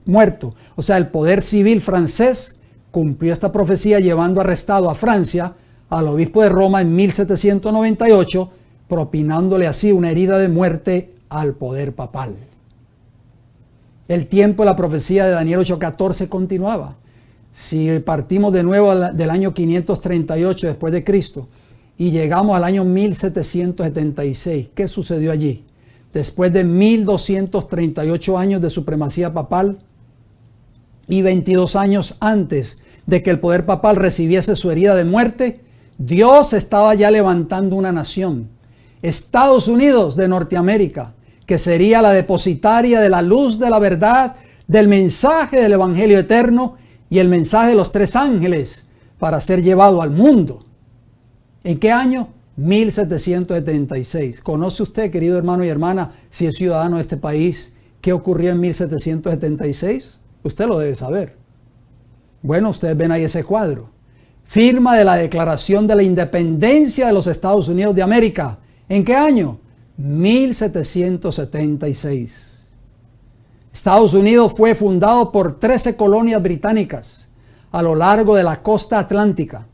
El 4 de julio de 1776 emitieron la Declaración de Independencia. Por eso aquí el 4 de julio es un día feriado en los Estados Unidos y es el día de la independencia, que proclamó su derecho a la libre autodeterminación y el establecimiento de una nación cooperativa. Los estados rebeldes derrotaron al Imperio Británico en la Guerra de Independencia. La Constitución de los Estados Unidos fue adoptada, ¿qué día? El 17 de septiembre de 1787. Y yo agrego ahí entre corchetes, 11 años antes de que el papado recibiese su herida mortal en 1798. Su ratificación al año siguiente hizo a los estados parte de una sola república con un gobierno central fuerte. La Carta de Derechos, o sea, en inglés se dice We the People, que comprende 10 enmiendas constitucionales que garantizan muchos derechos civiles fundamentales y las libertades, fue ratificada en 1791. O sea, 7 años antes de que el papado recibiera su herida de muerte en 1798, ya Dios estaba preparando el terreno para levantar una nación en esta tierra, para que esta nación se encargara de levantar de nuevo ese estandarte que estuvo prácticamente sepultado durante 1260 años en Europa a través del poder papal. Wikipedia.com. Las palabras del ángel Gabriel al profeta Daniel iban a resonar hasta el tiempo del fin. Daniel 8:14, y él dijo, hasta 2300 tardes y mañanas, luego el santuario será purificado. No te preocupes, Daniel, Dios está en control de lo que toma lugar en esta tierra. Yo sé que el periodo del poder papal va a ser largo. Yo sé que va a echar por tierra la verdad de las Sagradas Escrituras y la verdad del santuario, y la va a reemplazar con teorías de su propia creación o con falsas doctrinas. Pero yo voy a levantar una nación en esta tierra. Voy a levantar un pueblo de esa nación que va a levantar este estandarte de Daniel nuevamente, que lleva consigo la verdad del mensaje del Evangelio eterno y la verdad del mensaje de los tres ángeles. El tiempo restante de la profecía de Daniel 8:14, año 34 después de Cristo, al año 1844, nos da un total de 1810 años. O sea, 70 semanas o 490 años, más 1810 años es igual a 2300 años de Daniel capítulo 8, versículo 14. ¿Qué haría Jehová al acercarse la fecha histórica de 1844, el punto culminante de la profecía de las 2300 tardes y mañanas de Daniel 8:14? ¿Qué iba a hacer Jehová cuando ese periodo del cumplimiento ya había levantado esta nación? Ya esta nación prácticamente con 13 colonias estaba naciendo en el cuadro profético de esta gran profecía de las 2300 tardes y mañanas. Pero cuando el tiempo del cumplimiento de esa profecía se estaba acercando, ¿qué iba a hacer Jehová? Vamos a leerlo, por favor. Satanás trató de frenar la obra del protestantismo y la reforma en Europa por medio de los jesuitas de Roma. Cristo dijo que Satanás no ha permanecido en la verdad porque no hay verdad en él. Cuando habla mentira, de suyo habla porque es mentiroso y padre de mentira, de acuerdo a Juan 8:44. La verdad que por 1260 años había sido echada por tierra por el cuerno pequeño o el poder papal, de acuerdo a Daniel 8:12, sería restaurada en Norteamérica, la nueva tierra de Apocalipsis 12:6. ¿Qué instrumento y qué movimiento usaría Dios para levantar de nuevo el estandarte de la verdad bíblica para que fuese llevada a todas partes del mundo? Ahí ustedes ven en pantalla el gran predicador adventista. No era adventista del séptimo día porque la iglesia adventista no existía en ese entonces, pero se le conocía como el predicador adventista Guillermo Miller, el precursor del gran movimiento adventista de 1844. ¿Por qué? Porque todas esas personas se llamaban a sí mismos adventistas porque creían en la segunda venida de Cristo. Guillermo Miller fue un predicador bautista estadounidense a quien se le atribuye el comienzo del movimiento religioso norteamericano de mediados del siglo XIX, conocido como millerismo. Nació el 15 de febrero ¿de qué año? De 1782 en Pittsfield, en Massachusetts. Y yo pongo ahí entre corchetes 16 años antes que el papado recibiera su herida de muerte. Ya el Señor estaba preparando el terreno aquí en esta tierra de libertad, en esta tierra que abrió las puertas a esa mujer perseguida en Europa. En 1798, cuando el papado recibe su herida de muerte, Guillermo Miller tenía 16 años. ¿Cómo sigue diciendo la nota? Murió el 20 de diciembre de 1849 en Lohampton, Nueva York. O sea, 5 años después de terminar el periodo profético de Daniel 8:14. Wikipedia.com. Elena G. de White escribió lo siguiente: esperó, o sea Miller, durante 9 años, la carga aún presionando su alma, hasta que en 1831, a los 49 años, o sea 13 años antes de la fecha histórica de 1844, por primera vez dio públicamente las razones de su fe. Guillermo Miller fue llamado a dejar su arado, era un agricultor en otras palabras, y abrir al pueblo los misterios del reino de Dios. O sea, Dios usó un instrumento sencillo.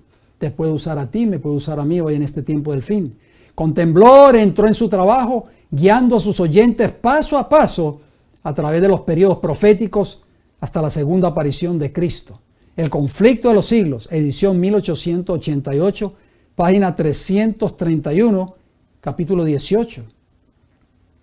Miller escribió, noten lo que escribió este gran hombre, este precursor del gran movimiento adventista. Si el final estaba tan cerca, porque él creía que al final de este gran periodo profético de las 2300 tardes y mañanas, Cristo iba a venir en 1844, por eso ocurrió el gran chasco adventista. Dice, si el final estaba tan cerca, era importante que el mundo lo supiera, dijo Miller. Supuse que provocaría la oposición de los impíos, pero nunca pasó por mi mente que ningún cristiano se opondría. Supuse que todos se alegrarían tanto en vista de la gloriosa expectativa que solo sería necesario presentarlo para que lo recibieran. cuando estaba en mis obligaciones, o sea, cuando él estaba trabajando, por así decirlo, sonaba continuamente en mis oídos: ve y cuéntale al mundo de su peligro. Pero aún así fui conmovido. Ve y díselo al mundo: su sangre requeriré de tu mano. Esta declaración se encuentra en un libro que se llama Acontecimientos de la vida de Jaime White, páginas 56 y 57. Satanás quiso desaparecer este gran movimiento adventista en 1844. ¿De qué manera? Usted se preguntará. Bueno, en 1848 las hermanas Fox se comunicaron por primera vez con espíritus de los muertos, pero fue Andrew Jackson Davis quien fue poseído por un poder, luego transportado a unos montes donde recibió sus instrucciones de espíritus. ¿En qué año? En 1844. Ya el espiritismo comenzó a tomar poder en esta tierra. Satanás levantó este movimiento para contrarrestar el gran movimiento adventista cuando llegó la fecha de 1844, el cumplimiento de la profecía de las 2300 tardes y mañanas. Karl Marx. El comunismo tuvo sus orígenes en Karl Marx y Friedrich Engels, quienes escribieron extensivamente desde 1840 en adelante. De acuerdo a la Enciclopedia Británica, los manuscritos de Marx, donde él pone de manifiesto sus ideas económicas y filosóficas, fueron escritos ¿en qué año? En 1844. O sea, el comunismo entró también a través de las enseñanzas de Karl Marx ya para el año de 1844, la misma fecha donde terminaba la profecía de las 2300 tardes y mañanas. Carlos Darwin en 1838. ¿En qué año? 1838. Después de un viaje de 5 años, Carlos Darwin regresó a Inglaterra para comenzar el proceso de escribir acerca de sus pensamientos que llegaron a ser eventualmente su famosa teoría, el origen de las especies. O sea, este fue el hombre que originó la teoría de la evolución. Y esta teoría se enseña hoy todavía en los centros educativos de casi todos los países del mundo. Las escuelas superiores de esta nación de Norteamérica enseñan la teoría de la evolución. Y es por eso que la mayoría de los jóvenes de edad de secundaria de este país, o de nivel de secundaria o high school, como se le llamen, en este país, la mayoría de ellos son ateos, queridos hermanos y hermanas, no creen en Dios.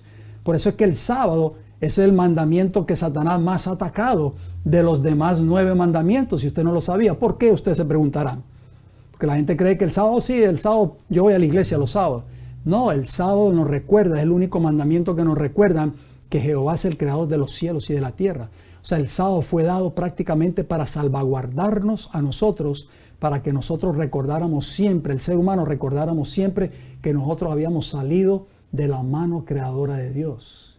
Cuando Satanás derrumba el sábado, todas estas falsas doctrinas entran inmediatamente a la mente del ser humano. Por eso esta falsa enseñanza, el origen de las especies, fue inventada por Carlos Darwin en 1844. ¿En qué año?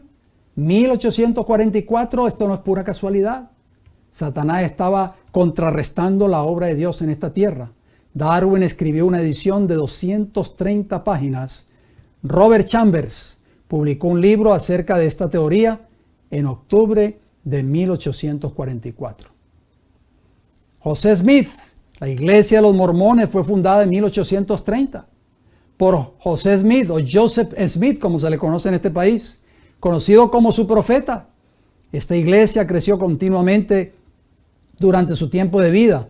Smith fue asesinado por una turba enfurecida el 27 de junio de 1844 a la edad de 38 años. ¿Por qué quiso Satanás contrarrestar el movimiento adventista de 1844?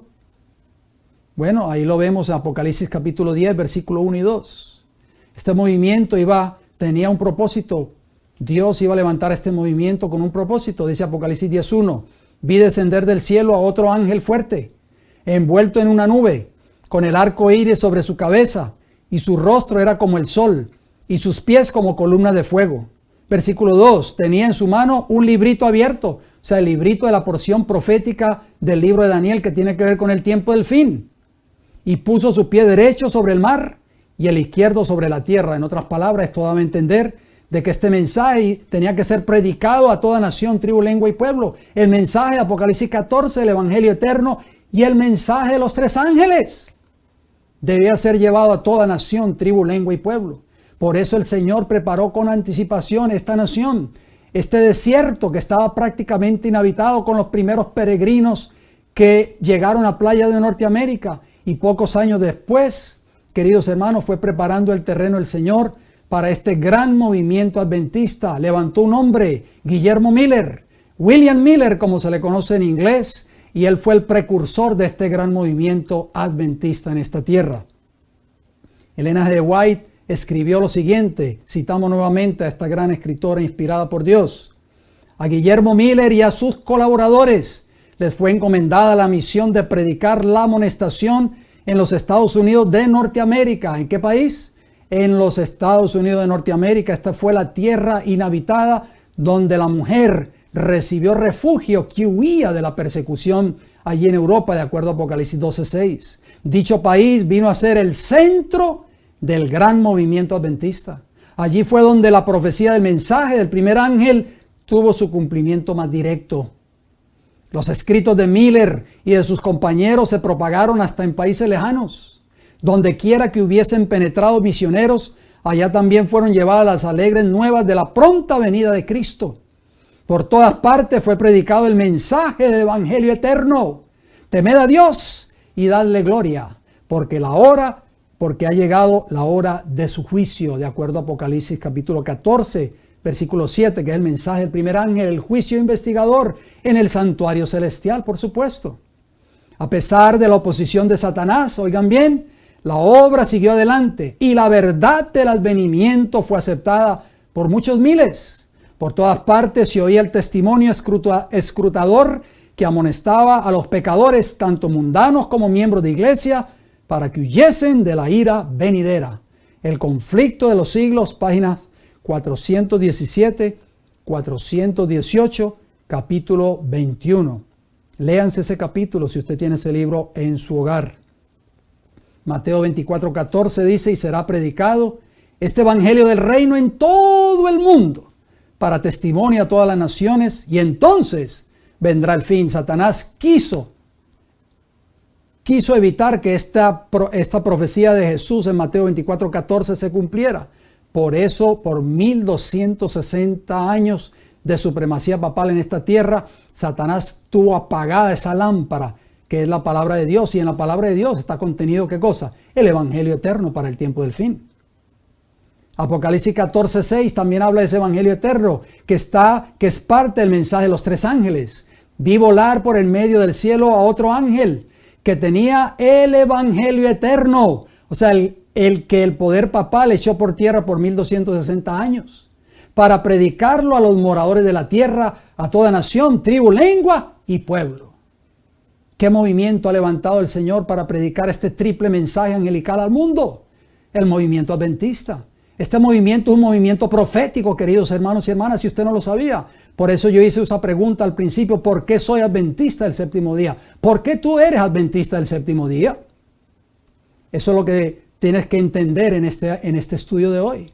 Dios te ha llamado a ti, querido hermano y hermana que me escucha en esta hora, para levantar de nuevo este estandarte.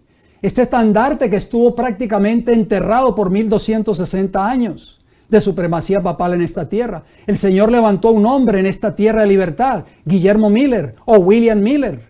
Y a través de este hombre tuvo como el comienzo en esta tierra el gran movimiento adventista. Y de ese movimiento adventista surgió lo que conocemos hoy, la Iglesia Adventista del Séptimo Día. Pero yo hago una pregunta, si usted es de la fe adventista y me está escuchando en esta hora, la iglesia a la cual usted asiste, usted escucha este mensaje de los tres ángeles a través de los predicadores o ministros de su iglesia. ¿Está predicando usted, querido hermano y hermana, este mensaje a toda nación, tribu, lengua y pueblo? Porque Dios te ha dejado a ti y me ha dejado a mí para llevar este mensaje de salvación al mundo. Elena G. White escribió, escuchen lo que ella escribió en los minutos que nos quedan de este programa. El Señor llamó a su pueblo Israel y lo separó del mundo a fin de confiarle un cometido sagrado.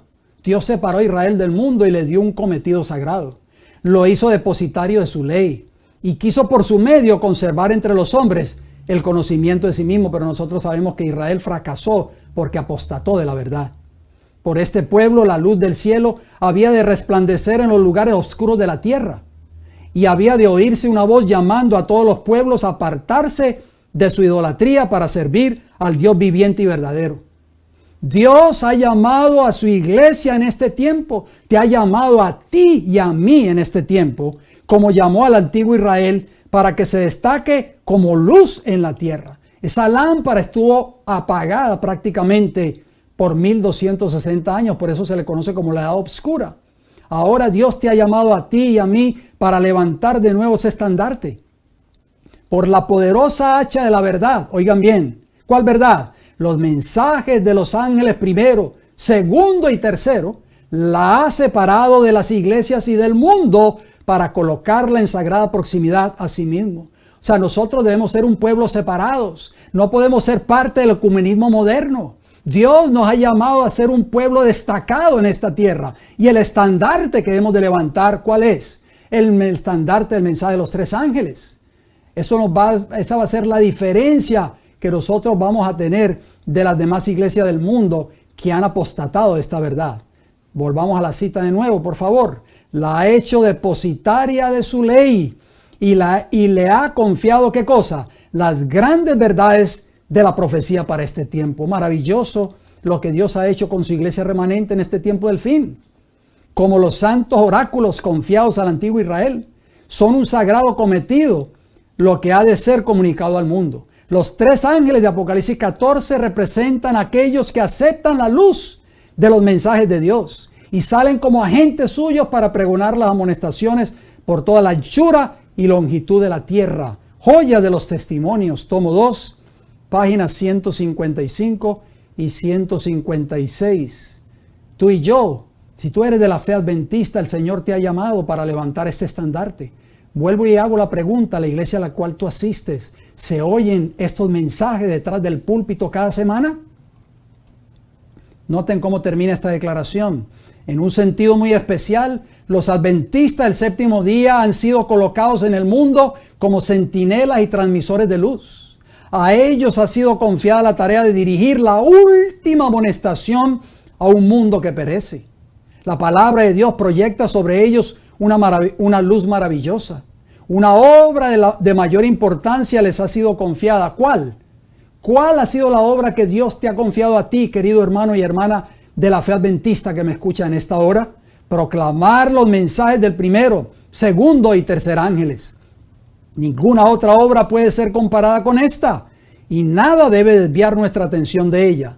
Joya de los testimonios, tomo 3, página 288. Hay muchos hermanos y hermanas que yo he escuchado de ellos, que se han levantado en sus iglesias y se han levantado a predicar estos mensajes de los tres ángeles y han sido acallados prácticamente, han sido censurados, han sido marginados en sus iglesias. Ahí vemos nuevamente el santuario. Esa es la obra que Cristo está haciendo en el lugar santísimo, segundo departamento del santuario celestial. Ahí se encuentra la ley moral de Dios. En esa experiencia debemos estar tú y yo. Ahí comenzó esa experiencia, el segundo departamento, al final de la profecía de las 2300 tardes y mañanas, desde 1844 hasta la fecha. Todas esas verdades que usted ve allí en ese santuario en pantalla, son las verdades que tú y yo debemos de presentar al mundo. Son las verdades que deben de repercutir por todas partes, por toda nación, tribu, lengua y pueblo, por estos medios, por radio, por televisión, en fin. Si tú asistes a una iglesia que no se predican ya estas verdades, con todo el respeto que usted, mi hermano y hermana, que se merece, usted está en el lugar equivocado. Estas verdades tienen que predicarse porque es un legado que Dios le dio a esta iglesia. Y Dios lo levantó a usted. No espere que el pastor las predique. Levántese usted como un estandarte. Levante de nuevo este estandarte que estuvo prácticamente fue sepultado por Satanás por 1260 años. Por eso Dios levantó a esta gran nación de Norteamérica. Y aquí en esta gran nación de Norteamérica, Dios levantó el gran movimiento adventista en los años 1830 en adelante, para que este movimiento llevase estas grandes verdades al mundo entero. Y Dios te hará responsable a ti y a mí de estas verdades que nos fueron dadas. Pero muchos hoy han querido predicar estas verdades en sus iglesias, han sido silenciados por sus ministros y por sus líderes religiosos. ¿Eres tú uno de ellos? ¿Estás esperando que el pastor predique estas verdades en tu iglesia? Pasan sábados y sábados y sábados, meses y años, y estas verdades ya no se escuchan desde los púlpitos de muchas de las iglesias del mundo profeso o del pueblo profeso de Dios en este tiempo, la iglesia adventista del séptimo día. ¿Qué harás tú, querido hermano y hermana, que me escucha en esta hora? Ese gran movimiento adventista, esos grandes pioneros adventistas, distribuyeron estas verdades por todas partes del mundo como hojas de otoño, a través de la página impresa. No existía en esos tiempos, no existía ni la radio, ni la televisión, ni las redes sociales. Solo era la página impresa. Y aún así estos hombres y mujeres dieron sus vidas por estas grandes verdades. Hoy el pueblo de Dios no predica estas grandes verdades. No se escuchan estas grandes verdades en las iglesias adventistas. Lo único que se escuchan es cuentos, anécdotas e historias detrás de los púlpitos de cada iglesia, cada sábado, tristemente. La palabra de Dios es nuestra única regla segura de fe. Es conocida como nuestra lámpara que ha de alumbrar nuestro camino de salvación. Vayamos a la palabra de Dios. La palabra de Dios nos dice: id y predicad este evangelio eterno a toda nación, tribu, lengua y pueblo. Nuestra única regla segura, ¿cuál es? El estudio diario de la palabra de Dios y la oración. Apocalipsis 3:20 termina diciendo: he aquí, yo estoy a la puerta y llamo. Si alguno oye mi voz y abre la puerta, entraré a él y cenaré con él y él conmigo. Hermosa declaración. Cristo toca la puerta de tu corazón. Espero de que tu corazón haya sido tocado en esta hora a través de este estudio. ¿Por qué eres adventista del séptimo día, querido hermano y hermana que me escuchas? ¿Estás parado o parada en la verdadera plataforma de la verdad, que es la verdad del mensaje de los tres ángeles? ¿O estás escuchando fábulas e historias entretenedoras en tu iglesia cada sábado? El Señor nos llama en esta hora a levantarnos y a levantar este estandarte de la verdad para este tiempo del fin. Termino con una palabra de oración. Querido Padre Celestial, gracias, Señor, por su palabra. Gracias por usted haber abierto esta tierra de libertad, esta tierra de Norteamérica. Y gracias porque a través de esta tierra el gran movimiento adventista, Señor, tuvo su nacimiento y tuvo su lugar. Y Dios levantó a esta iglesia para que llevase un mensaje de amonestación al mundo que perece en pecado e en ignorancia. Ayúdanos a ser parte de este gran movimiento, a predicar este mensaje de los tres ángeles a toda nación, tribu, lengua y pueblo. Decía esta declaración que leímos anteriormente. Elena G. White decía que nosotros hemos sido apartados del mundo, de las iglesias del mundo, y Dios nos ha dado un cometido sagrado para llevar al mundo. Pero tristemente, hoy en este tiempo vemos que el ecumenismo está trayendo a sus brazos a todas estas iglesias cristianas. El ecumenismo papal está trayendo a todas estas iglesias cristianas, incluyendo la iglesia adventista del séptimo día, tristemente. Por eso el Señor está levantando hoy a hombres y mujeres fieles como Guillermo Miller, para que lleven este mensaje de salvación al mundo. Ojalá que las personas que han de escuchar este mensaje hoy puedan formar parte de esos hombres y mujeres fieles, que han de unirse a un pueblo verdadero que ha de levantar este estandarte de la verdad del mensaje de los tres ángeles. Gracias, Señor, por escucharnos, se lo pedimos todo y le damos las gracias en el nombre de Cristo Jesús.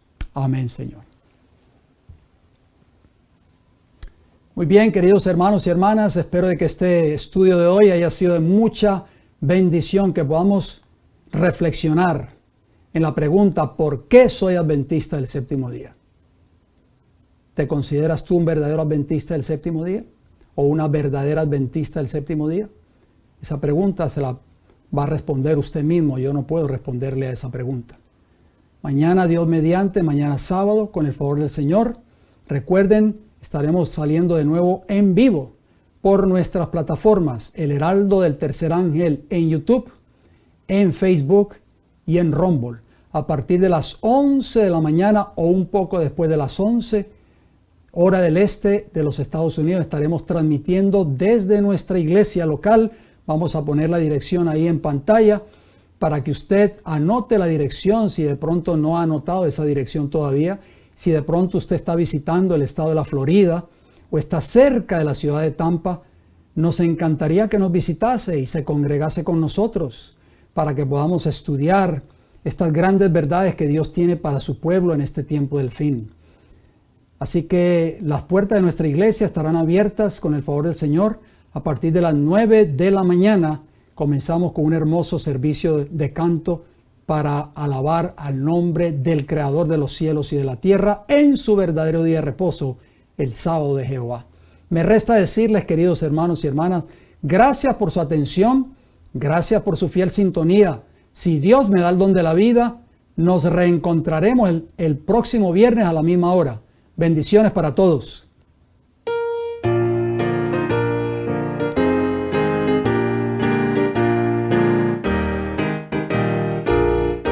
Aunque en esta vida falten riquezas, sé que allá en la gloria tengo mi mansión. Alma tan perdida entre las pobrezas de mi Jesucristo, tuvo compasión. Más allá del sol, más allá del sol, yo tengo un hogar, hogar, bello hogar, más allá del sol, más allá del sol, más allá del sol, yo tengo un hogar, hogar, bello hogar, más allá del sol. Así por el mundo yo voy caminando, pruebas me rodean y hay tentación, pero Jesucristo, que me está probando, llevarme salvo hasta su mansión. Más allá del sol, más allá del sol, yo tengo un hogar, hogar, bello hogar, más allá del sol, más allá del sol, más allá del sol, yo tengo un hogar, hogar, bello hogar, más allá del sol. Cristo a cada raza del linaje humano puede impartirle plena salvación. Y una bella casa hecha por su mano fue a prepararle a la santación. Más allá del sol, más allá del sol, yo tengo un hogar, hogar, bello hogar, más allá del sol, más allá del